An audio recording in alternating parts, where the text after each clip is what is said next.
Hi, welcome to My Favorite Mistake. I'm Mark Graban. Our guest today is J.K. Emezi. He is a porn addiction recovery coach. He's founder of the Pound. Let me try this again.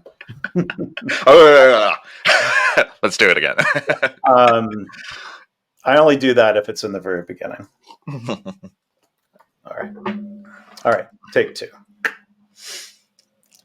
Hi, welcome to My Favorite Mistake. I'm Mark Graban. My guest today is J.K. Emezi. He's a pornography addiction recovery coach. He's the founder of the Porn Reboot System. It's a system of pornography addiction treatment that helps high-performing business owners, executives, entrepreneurs, and professionals who are dealing with porn addiction problems. J.K. struggled with some out-of-control behaviors, as he describes it, related to pornography for over 11 years. And being unable to quit using therapy, 12 steps, or other methodologies, he created a system that allowed him to control that behavior. So it's a unique and interesting topic within the podcast here, a lot to delve into. So let me first welcome you to the podcast, JK. How are you? Mark, I'm doing great. Thank you for having me. It's been a long time coming, I think.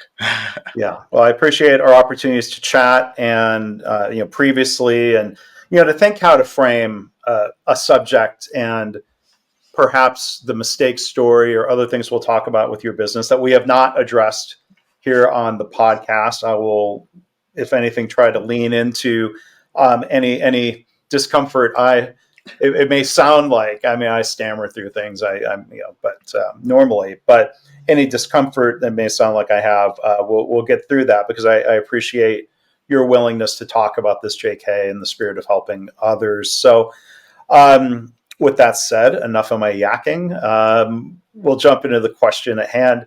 JK, what would you say is your favorite mistake?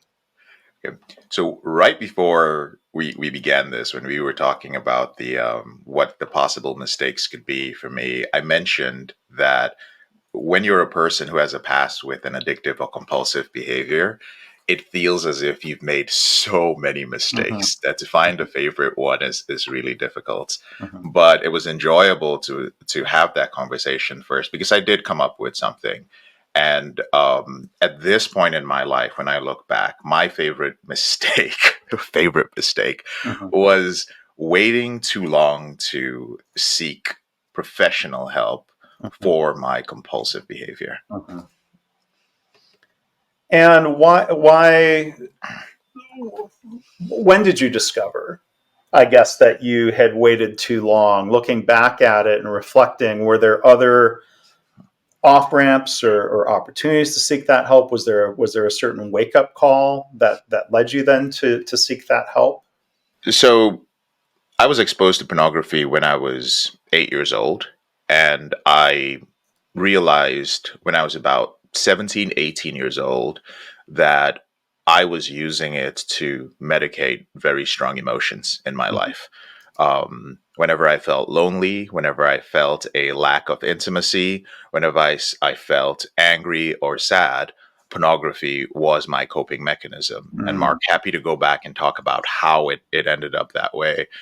But it really became a serious issue when I was in my early 20s in college. I come from an educated background. My dad's a doctor, mom's in the medical field as well, and they had very high hopes for me. I have a sister who's a famous author and another one who is a photographer for National Geographic. She was the first Black female photographer for National Geographic, works for them. And I was their older brother who was held back in college with a less than 2.0 GPA because I was using pornography to deal with every problem. I realized at about 22 years old that, unlike other people, I was a little bit weird. And weird means that I actually had a female friend of mine at one point say, JK, you are so weird and you're pretty creepy. I was like, wait a minute, where is this coming from? Yeah. She's like, you're leering at everybody. She's like, you're checking out all these girls, you're looking at them.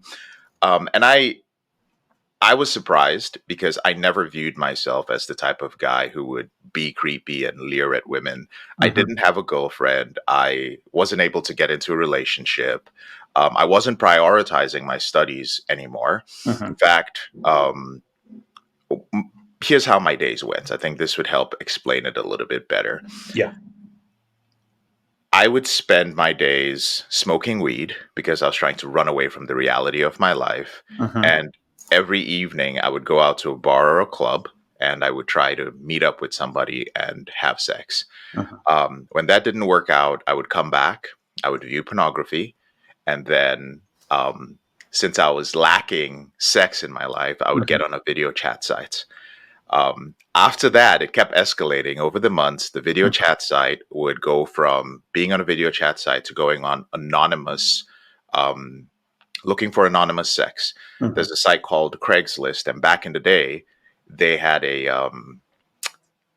personals page Mm-hmm. for anonymous encounters, and I would jump on that and I would start seeking a connection with somebody.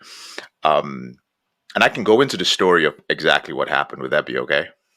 I think so. Yeah. Yeah. Yeah. Yeah, I'm trying to be a little bit I don't want to go too far because of your audience, just to be Yeah. honest. So, Yeah. That's. okay.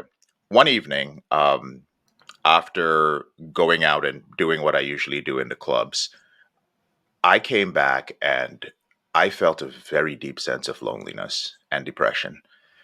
And this was after my mom had texted me that your sister got in another magazine or whatever. And I was like, what am I doing with my life here?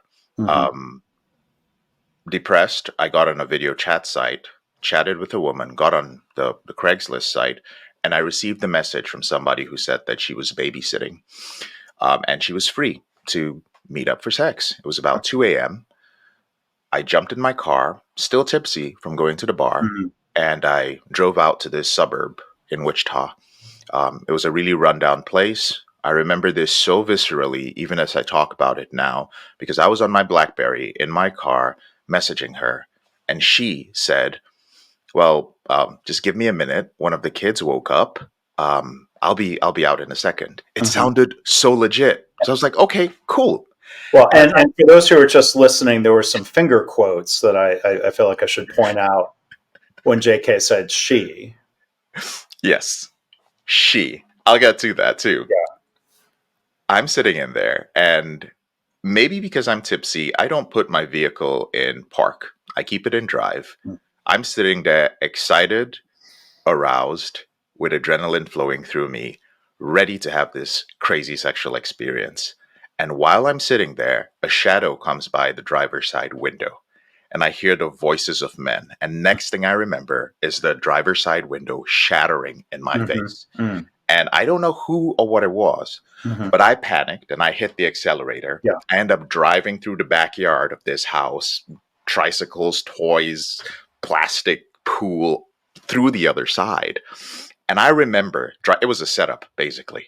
Mm-hmm. I remember driving home, my hands gripping the steering wheel, telling myself, JK, you weren't raised like this. You weren't Mm-hmm. raised like this. You weren't raised like this.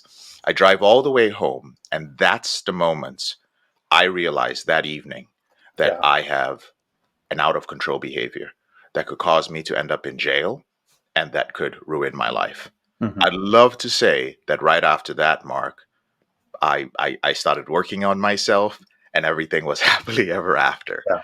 Unfortunately, that was just the beginning of the journey. Mm. So, I mean, we can talk more about that journey. When you were 8 years old, and for context, what year was that roughly? Was the internet Okay, so I'm already 40 built years old. I around? just Okay, turned 40. all right, So that had been 1992. okay. And I mean, I was just wondering because imagine this early exposure to pornography is only happening more often with the internet and smartphones. 1992, not yet. Not yet. Yeah. I was a latchkey kid. Uh-huh. Mom and dad kept the keys under the flower pot in front of the house. Came back and was told not to let anyone in. we had a older cousin who was a nanny who would come by and just check on us sometimes. And one time she came by with a comic book. I was a big comic book fan. I Mhm. still am, but I don't have the time to indulge. But Yeah. I have some good collections.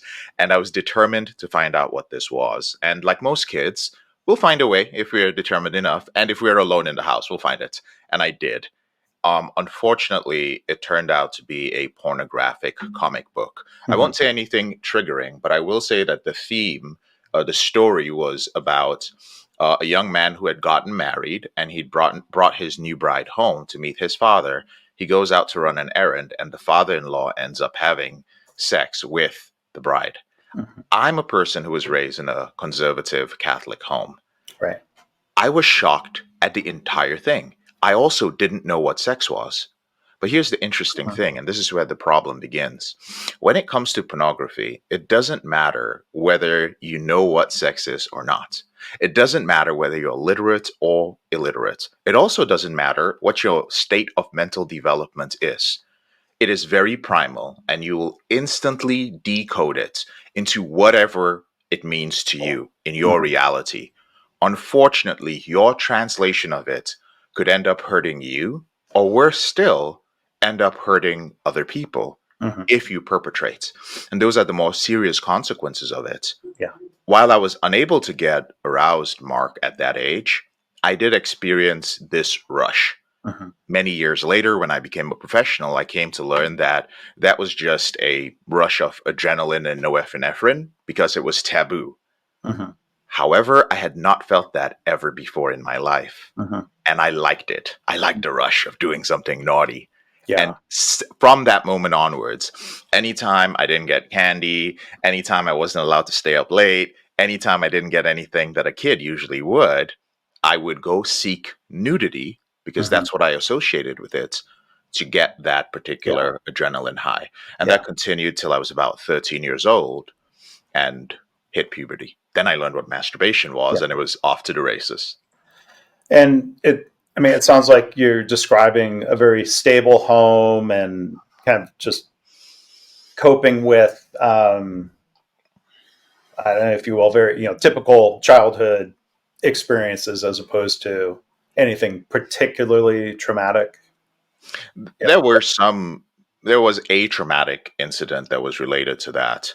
And I'm sharing this also so the listeners understand that one can end up with an addictive or compulsive behavior, even if they come from a stable home Sure. where parents are doing their best. Hmm. Interestingly enough, we get more people reaching out asking about their kids these days. We get more business people. We're like, oh, are you reaching out for yourself? And like, no, dude, my 11-year-old, he's out of control, and we've had to like lock things down. So we have these conversations a lot. But unfortunately, when I was about 14 years old, an older neighbor, about 17, started bringing pornography over. We were still latchkey kids, and my responsibility was obviously to take care of my little sisters. My dad worked late, emergency room, and stuff like that. And so he would leave me with pornography. So we would watch pornography, and then he would be like, "You can keep this," right? He thought he was being a big older brother educating me on this. Yeah. This went on for a couple of weeks, and then one day, one evening, my sister, baby sister, and they were both under 12 years old. One of them pushes a note under my door, and I opened the door, and she says, "JK, whenever you're done doing whatever you're doing with your friend, please walk him out of the house and lock the door, because every night he's been coming into our room and doing stuff to us." Um, And give me a second. And this really devastated me. yeah. Yeah. This messed me up. I didn't know what to do because the first thing I knew about my dad is if I told my dad was 100% going to kill this guy. I Mhm. knew it. That kid was dead. My dad would throw everything away. Um, I felt an incredible amount of shame. I felt that I had really failed my Mhm. sisters. Mhm. What I did was I went over to his place, and he always liked to show me he was stronger because he's just like 16, 17 and getting muscles, and he would always try to wrestle me. And I was like, let's wrestle. And he was like, dude, it's like 6 p.m. Like, I Yeah. was like, let's wrestle now. And he still kicked my butt, but I bit him. I hurt him too. And he told me to get the F out of his place, excuse the language. And he was like, just don't come back. You are crazy. What's wrong with you? I was still so conservative. It's still a Catholic community. I couldn't tell him what it Right. was. But you were trying to get back at him. Yeah. In Yeah. my own adolescent, childish way. Right. Years later, when I say years later, I mean as recently as about 6, 7 years ago, I realized that interestingly enough, played a big role in the trajectory of my career. So I left a very, very successful direct sales position as a director and co-owner of a company. And everybody thought I was crazy when I seemingly randomly pivoted to running a porn addiction recovery company. Yeah. And as I still do work on myself, I'm starting to realize that. Yeah. Well, and I think there's, we want to talk about, the approach that you found to be effective and the approach you're using to help others. I think there's some other pieces to the story back to the day when you described this was a setup. Who knows? They were intending to rob you or kill you. I mean, a very close call. But what I heard you saying was like you might think that was bad enough to be scared straight, if you will, to change your behavior there. But it sounds like that it wasn't that easy. It wasn't that easy. Right. Yeah. A compulsive behavior, I think this is probably a good point to make the difference. On the surface, I use the term porn addiction and sex addiction. Years ago, people would just chuckle or laugh and they said, you help people end their porn or sex. Isn't that a good thing? Isn't like being addicted to sex good? That's changing a lot, thankfully. I don't use the term addiction within our programs because it's a very loaded word. It comes with all these ideas of somebody perhaps who is, on the side of the road, somebody who's made a whole bunch of bad decisions. I prefer the term compulsive behavior. Yeah. And I realized it was compulsive when I wanted to stop. It was not serving any benefit in my life. But regardless of the negative impact on my life, I would still keep going back to it. Sure. So when I was what you would call sexually satiated, there was no need, no physical ability to get aroused. I would still go back to pornography. That's when I realized it was a compulsive behavior. So I tried many things, but whether it was therapy, it was flying out to San Diego to do some woo-woo stuff. I did it all. I did the breathing stuff before it was a big deal. I did all sorts of ceremonies. I did the rational stuff, and I did it all. And I imagine there are technical barriers of treating yourself, using what parents might use to block kids from. Yeah, there were blockers. Yeah. I would get around the porn blockers, whatever they had back in those days. They weren't called porn blockers, but they were things you could use to block your devices.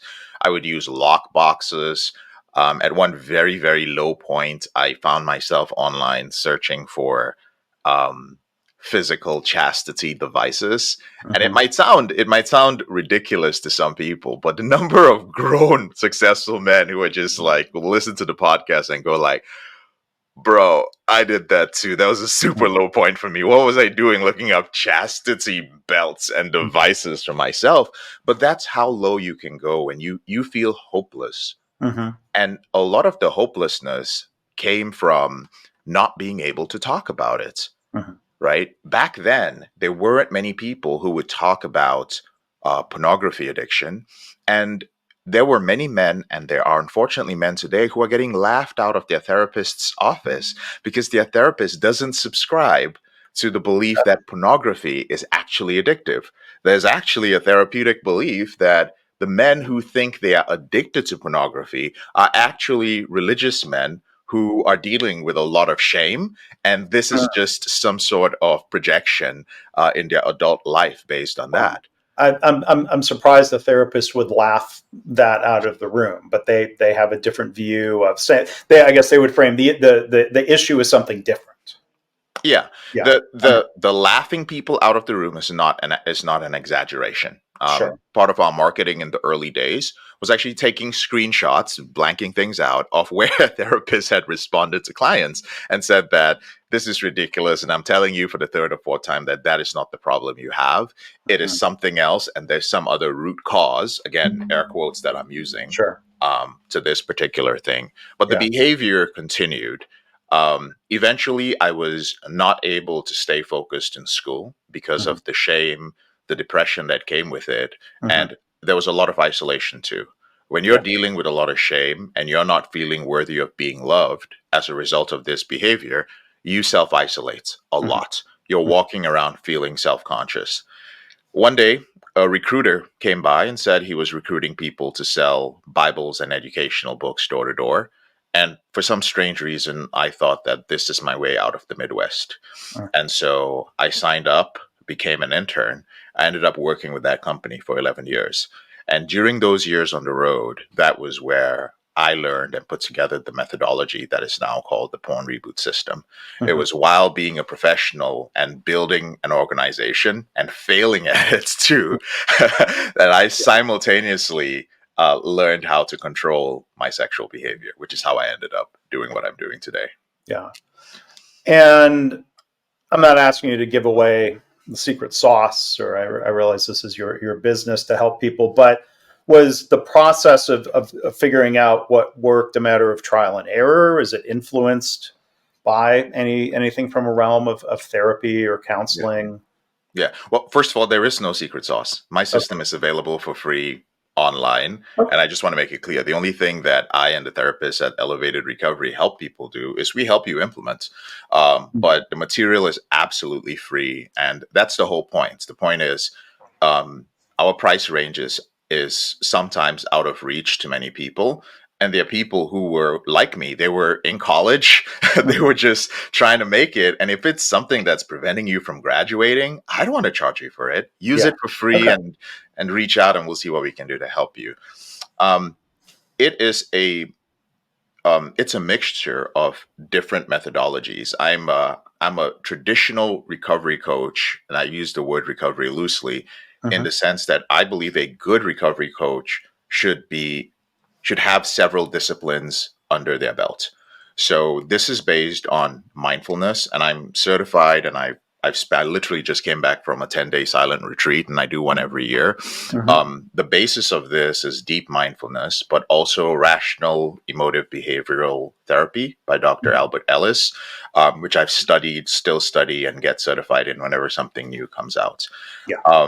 That's what the basis is. We've trimmed stuff out over the years, and now we've added in trauma-informed therapist. Dr. Hmm. Jessica Eastman is one of our coaches and therapists who works with our clients who have perhaps a traumatic sexual abuse based background that led to Yeah. their out of control behavior. But to keep it simple, there are three pillars to ending one's out of control behavior, which I learned over the years. There is habits, there's lifestyle, and there's self image. Hmm. Habits is the I call it mental masturbation or motivational masturbation that you find on YouTube and social media, talking about changing habits, replacing habits with a habit. That's wonderful. And that can definitely help you get a sense of control over an out of control behavior. Hmm. However, that habit does have to become incorporated into your lifestyle to truly actually Yeah. be a habit. This is the realm of 12 step groups and religious groups. Mhm. You will often hear in religious groups or 12 step groups that you're taking it one day at a time. You will raise your hand and say, my name is Mark or my name is JK and I am a porn addict. I am I'm an alcoholic. And that's okay. However, there's no way out because it's also implied that if you leave the group, if you don't do the steps, then you're going to relapse and Right. end back there. I had a big problem with this because not only did it prevent me from growing my business, that mindset, it restricted me severely, but it also, how would I put it, on a very fundamental level, I was unable to accept the fact that I would have to be an addict for the rest of my life. Hmm. I had absolute clarity as to how I got into this behavior, and I believed that I could get out of the behavior. And even at my lowest point with nothing, I was not willing to say I am powerless over this addictive behavior. Mhm. Now, some people are, but there are a lot of men out there who will never seek professional help because they're like, I'm not going to say that. Yeah. I just don't believe that, and I will be Mhm. resentful if I'm Yeah. forced to go into rehab for that. So that's the lifestyle piece. Mhm. But in order to permanently end this behavior, one needs to change their self image. And Mhm. the self image change involves some deep work, but it also involves being able to sustain your lifestyle long enough. People think that they control their behavior because they are no longer using porn or alcohol or whatever it may be. But when it's time, I've had clients say it all the time. They're like, I'm good, JK. I'm doing so well. I've used your free material. And then 3 years later, they come back and they're like, oh my God, I relapsed. I need your help. I'm like, well, what happened? Well, I just had my first kid and I just didn't Mhm. know what being a father was like. Dude, this is so stressful. My self Yeah. care is out the window. Or um, I just started a business while working on the side and I just didn't know it's so much stress. Or I decided to scale. I decided to go from being a one man consultant with my assistant to growing a huge company. Yeah. And it's overwhelming. Those are lifestyle issues. Yeah. When your self image is changed, and you've built your values from the bottom up, it is almost impossible for you to relapse. Almost being that people can still choose to engage in the behavior later on if they want Mhm. to. Yeah. So, JK, what was the moment then where you started thinking about or decided to take the leap to leave that job that you had, the sales job, and to start your company? Yeah. This was about in 2012. Um, I remember I'd grown my organization to about 90 salespeople across the US. And one day, for some reason, we call it breaking schedule. I should have been out working, Yeah. but I was at home and I looked at, I was online and I saw something pop up. It was some forum or the other. And when I went into the forum, it happened to be a forum about pornography addiction. And I looked at the members of the forum because it shows you how many members there were. And there were over 100,000 members. And at that point, there were a few tens of thousands that were online and I couldn't believe it. I was like, well, I dealt with this, but as a forum, I spent the rest of the day just browsing through it, and I was shocked because I realized that first of all, I was shocked because the advice they were giving was horrible, in my opinion, Mhm. Yeah. and secondly, I was just surprised that so many men were dealing with this. So this led me down a rabbit hole. So what I started to do in 2012, November 2012 specifically, I started an anonymous blog. And I just started blogging about my experiences of Mhm. overcoming this and dealing with this. And the blog just got popular. There wasn't much marketing, a little bit of SEO. I guess people Mhm. searched the keywords, and it blew up. And I started spending my evenings. I would work in the daytime, go shadow my sales team, do trainings, and every evening I would come back for a few hours, and I was just responding to the emails that just kept coming in from men who were desperately seeking help. Mhm. So um, the company kept growing. Unfortunately, we got to a point we were selling books door to door. Mhm. We ran into tablets and Kindles, and Yeah. it just get harder. It got harder and harder. So at that point, I was the last remaining sales director with the largest sales team. So I had to deal with the CEO, and it was sort of a weird exit where Mhm. when all the salespeople are yours, but the infrastructure is there, how much are you going to give me to move on? Mhm. And I did that. And I remember driving back then. I used to live in New Mexico. I remember driving back to New Mexico and making the decision to just go all in on Mhm. helping people to end this behavior. Yeah. There wasn't any, there was just a lot of fear. I was just willing to screw it all up. Um, I had no, there was no other example. There was no one who was Yeah. doing something like that. So I just had to figure it out and build it from the ground up. Yeah. And so with this business, I mean, imagine, are there marketing challenges around this where it's one thing to be working in an area where people might be unwilling to admit, embarrassed to admit a problem. I mean, even if you're trying to advertise, like, I mean, is it blocked as being an adult subject? Or, I mean, like, Yeah. there's probably a lot of challenges, or is it okay because it's in the realm of counseling, recovery, therapy? Yeah, it's first of all, it's not okay. It is just not okay by any ad network. Secondly, to preface all of that, we are a successful multi-seven-figure business with very good margins, and I believe that first of all, that just comes down to um, really the principles and values of the company itself. Mm-hmm. Um, I am very thankful to be surrounded by a team that where everybody from our operations person to integrators to strategists, therapists, everybody has some sort of personal relationship with pornography. Mm-hmm. Either they went through a divorce because their husband was addicted to it, they have a teenager who has a problem with it, or they were a former client themselves. Mm-hmm. When we started, definitely, we were viewed as pornography. We had to get to a very, very large ad spend to start getting our own agents in certain, like with Facebook, now Mm-hmm. Meta. But once the pandemic hit, we lost that privilege because they were cracking down on so many things. So we lost the contact that we had. So we've had to be very creative. When it Mm-hmm. comes to the technical aspect of what we do, a lot of it is very organic. Yeah. And a lot of it is really, it started with me being relatable, open, honest, and vulnerable Mm-hmm. about every aspect of this, from Mm-hmm. the podcast to YouTube. I do not hold back. I'm very direct, and Mm-hmm. I'm not afraid. There are three reasons, Mark, why people seek help for something like pornography. And that is out of love, duty, or fear, if we're Mm-hmm. talking about the marketing. Yeah. And I appeal to all three of those in every single one of my messages. And if Mm-hmm. a man is sitting there going like, I'm afraid that I'm about to lose my job because I acted out on my work computer, he's going to hear that message. If he's like, you know what, my partner, my wife found out and she's surprised because she thought I was done with this and Mm-hmm. I don't want to lose her, right? Right. That's love. And if he's like, I'm the pastor of the church, I'm a minister, or I am a leader, people think I'm a great example. But the truth is that I live in this fantasy land where I'm thinking about having sex with all these people who are supposed to be my clients, or people Mm-hmm. who are my followers, or people who are looking up to me. That's duty.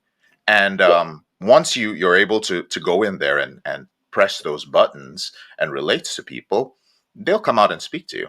Yeah. How much of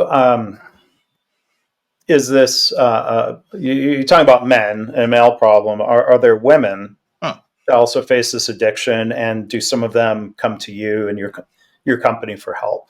Yes, we women deal with this as well. When we first started, I tried working with women. Mm-hmm. Unfortunately, I quickly realized that, or fortunately, I quickly realized that it wasn't my lane. The reason being, if there are any women who are listening, that oftentimes women who are dealing with a sexually compulsive disorder have some other co occurring disorder. And for them, it's usually just a symptom. So sometimes there's a bipolar issue, there's depression, there's some sort of trauma. It often isn't as clear cut as Mm-hmm. men. For Mm-hmm. men, it's so much easier to identify what the issue is. So what we do right now is we refer out our clients to some of the professionals who specialize in working with women. I do think that there needs to be a lot more professionals focusing on women though. Yeah. And if that was a mistake, when you said that you decided that wasn't your lane, I guess that's something you learned from fairly quickly. You realize, okay, we need to do those referrals and take another approach. Yeah, like once they would show up to the calls, and we have a screening system. Once they would show up and we would have the conversation, I just came to realize that there was something else going on below the surface. And I want to Mm-hmm. make it clear, like, I'm not a therapist. I have Sure. therapists working for me. I'm a professionally trained coach, which Mm-hmm. means I show people that they can actually accomplish their goal. In this case, it's ending their out of control behavior. And whenever I run into significant roadblocks, the first thing I do is start looking below the surface to see if there's something else going on. Next is my personality. I have a very masculine, some would describe it as aggressive personality, and that didn't um, that didn't match with with many women. It's mostly really high level guys who are a little bit aggressive and high achievers. They're like, that's the guy. This guy's going to call me out of my BS. Yeah. I realized after a couple of years that those were the men who were reaching out. I was surprised, but I worked with them because they wouldn't work with anyone else. Mm. And JK, do you think, or have you found, I mean, the approach that you have, is it effective related to other compulsions or addictions if people were to use that word, or is there something very specific about the way people are wired or the approach or what's necessary to help break that pornography compulsion? It can be applied to other compulsive behaviors, and we have Dr. Rankin, one of the coaches, who keeps trying to get me to apply it to gambling and to alcohol. But again, we've been successful and we've grown and we've served a lot of people by literally staying in our own lane, and we've gone so deep in our own research and the data that we've collected that I'd say that while in general it can be applied to other behaviors. It is catered specifically to porn and sex, mainly because of the shame component. The shame component is huge. It brings up a lot of emotions. I mean, I'm sure even during this interview, there were emotions that probably came up for you or thoughts that came up, and you had to like, oh, should I not? I'm going to switch the question, that sort of thing. Sure. So it's unique in that sense, and the program is designed to address that. I can only imagine that the pandemic era, work from home era, has created more problems for people being unsupervised, being home alone,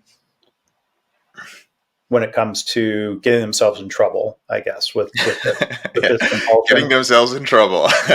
Yes. It definitely has. We grew a lot during the pandemic, and it was a hard time for a lot of people. Right. This may sound weird to say, but I enjoyed the pandemic. I enjoyed the pandemic and being on lockdown because it really allowed me to put the business aside and focus on actually serving people. I really appreciated the fact that there was so much help that was needed, and the company as a whole and our system improved. Um, Even now, there are a lot of people who are not just dealing with out of control behaviors with pornography, but there is this huge, I would call it an epidemic of a lack of focus with people who work from home. People who keep telling me things like, before the pandemic, I was able to read a book cover to cover. Now I have books all over the place where I start the first few chapters, and Mark is like grinning back there. That's not the few chapters. You got file books here. Yeah. And you're like guiltily looking at it out of the corner of your eye. You're just like, yeah, guilty as charged. Yeah. But there's this pandemic of a lack of focus that has come with an addiction to the internet. And there are a lot of people that I see who have a lot of potential to be successful, to grow their business, they're freelancing, to do many things. But they're really chopping themselves off at the legs because of their out of control behaviors related to these devices that we're using all the time. That was the biggest thing I noticed. So if there's one area we've started addressing more, it's individuals' relationship with technology as well, because most of the behavior with pornography and even sex begins on those little screens. Yeah. And it could be the quote unquote doom scrolling related to the news or current events or politics or the outrage of the day. Addiction to outrage, addiction to I define drama as you just seeking emotional validation for something. And we don't realize that there are healthier ways to seek emotional validation, but we've conditioned ourselves to be sitting on the toilet first thing in the morning, opening up and just going like, let's get my emotional validation, which tells the subconscious that that's what you prioritize. You prioritize emotional validation first thing in the morning, and thus you're conditioned to seek it throughout the day. You're right. It's yeah, it's a problem. Yeah. So as we start to wrap up here, I mean, maybe one other thing, you've touched on this, but this problem is it's not one that's limited to a frontline employee whose company discovers or manager just discovering through technology and other things that, okay, well, that employee is looking at inappropriate material, they're fired. There's a different impact when it's the founder, the CEO, an executive. Could you sort of talk to that and some of the impact that it has not just on an individual but their company? Definitely. Let me try and do it in three ways. There's the founder slash CEO of, I don't think you should be both. I try to be both and it's very bad. Just pick one. But there's the person who is trying to get started or growing. There's the individual who is established, and then there is the company. Let's talk about the company. And the company one is obvious. Whether you like it or not, um, those who you lead, your managers, um, they are looking at you. You are setting the standard. I don't care what the system is you use. I don't care how much you delegate or how much you've bought back your time. At the end of the day, you are setting the pace and they are watching you. When you have a compulsive behavior, there is no way that you are operating at your peak, because in today's day and age, you are often using that compulsive behavior to anesthetize or feel better about stress or strong emotion or loneliness, all things which are part and parcel of leading a company or building Mhm. a business. So Right. that's the first piece. If you're an individual who is growing your business, you need to have your wits about you. You need to be self-aware. You need to be excited. You need to know what your values are. You also need to have physical energy in order to keep going. Mhm. And a compulsive behavior robs you of Mhm. all of these things. Mhm. There are individuals who tell me that, oh, I work with this person and I work with that coach and I did all these things. And I'm just like, but do you binge watch pornography twice a week? They're like, yeah, but I mean, who doesn't? It's like, Mhm. I don't. Mhm. Neither do my clients, Right. and they're doing quite well, right? Now we have the individual. These are the folks I work with the most, and that is the person who is established. The problem with a person who is established and who's made some money, like there are a lot of people out there who might dream of someday making a six-figure income. But these are individuals who've already surpassed that, sometimes before the age of 30. They're doing very, very well. And their behavior with pornography is viewed as a harmless pastime. Mhm. Sometimes it's viewed as something that they deserve. There's a little bit of a sense of entitlements that comes with that. But the problem is some of the beliefs that a successful founder or CEO or career individual consultant has is that um, there is no rock bottom when you are making a high income. And when I say a high income, I'm saying anywhere from $200,000 personal earned income above. Mhm. There's no what's rock bottom. You can always protect yourself with one thing or the other. Right. There's also denial and your self image, because you cannot admit to yourself that you are an addict, because addicts don't get to where you are in life. You're Mhm. like, no, no, no. I don't use drugs. I drink alcohol once in a while. But you're trying to call me an addict? Mhm. Nah, nah, nah. That's Right. not it. The final piece is many of these individuals are very smart. You're Mhm. smart, you're successful.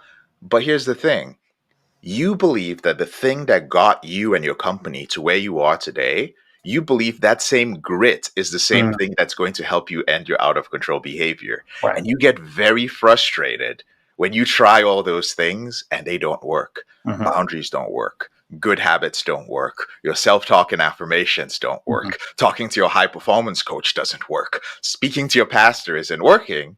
And now you're very, very frustrated. Um, the final piece is the cost. Mhm. the cost of actually admitting it. What if your wife finds out?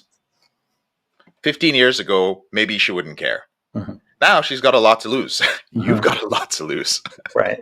Right? What if your employees found out that you were doing this, right? So these are some of the things that prevent individuals in that situation from reaching out from help Mm. for help, and that's one of the areas where we have other coaches in the program.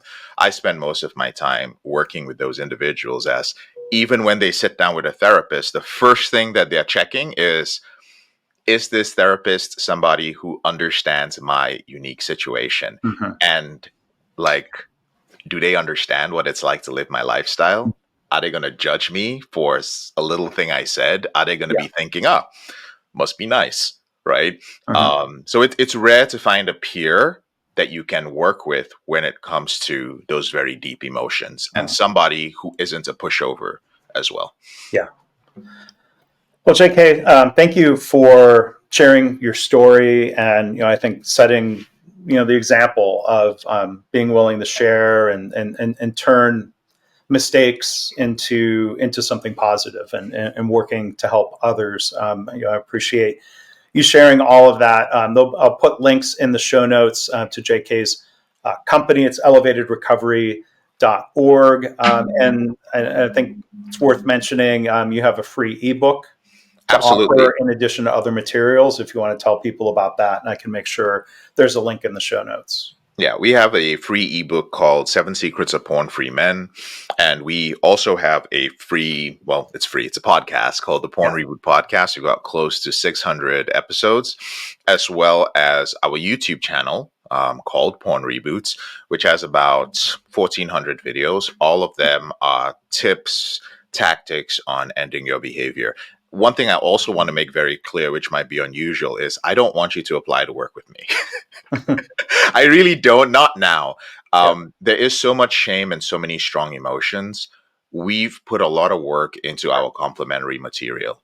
And if Mhm. you're a person out there who is seeking help, please take some time to educate yourself on this, apply it to your life. It doesn't matter. Maybe you're like, well, my problem is not just ending my behavior with pornography, JK. I have some control. It's just that my wife is experiencing betrayal trauma, and we have these issues because she found out about that. We have material for that. So please use the free material. And then final thing is we have a free private and confidential Facebook group, which allows you to post anonymously, where you can show up and there are coaches who will support you. Nobody, your friends won't know that you joined the group. Nobody will know who you are. You You can don't seek help. associate Facebook and anonymous usually. Yeah, you don't usually, but nobody's gonna find out what you're doing in the group. Just don't privately message us, because I don't Yeah. trust Yeah. Facebook and their messaging system. Well, anything could be hacked. So, Mhm. all right. Well, thank you for those free resources, JK. And again, thank you for having the conversation. It's a conversation you have much more often through your work and through other podcasts than I do. So I think that was all. If it was a risk worth taking, I hope it helps somebody who's listening. And thank you so much for being part of the podcast. Mark, thank you for taking the risk. I appreciate it. I know it wasn't an easy thing for you to do, but I appreciate the fact that you care enough about your audience to bring someone like me in and explore this. And I'm absolutely confident that there will be some individuals who find this very beneficial. It's been my honor to join you on this. All right. Thank you. Thank you.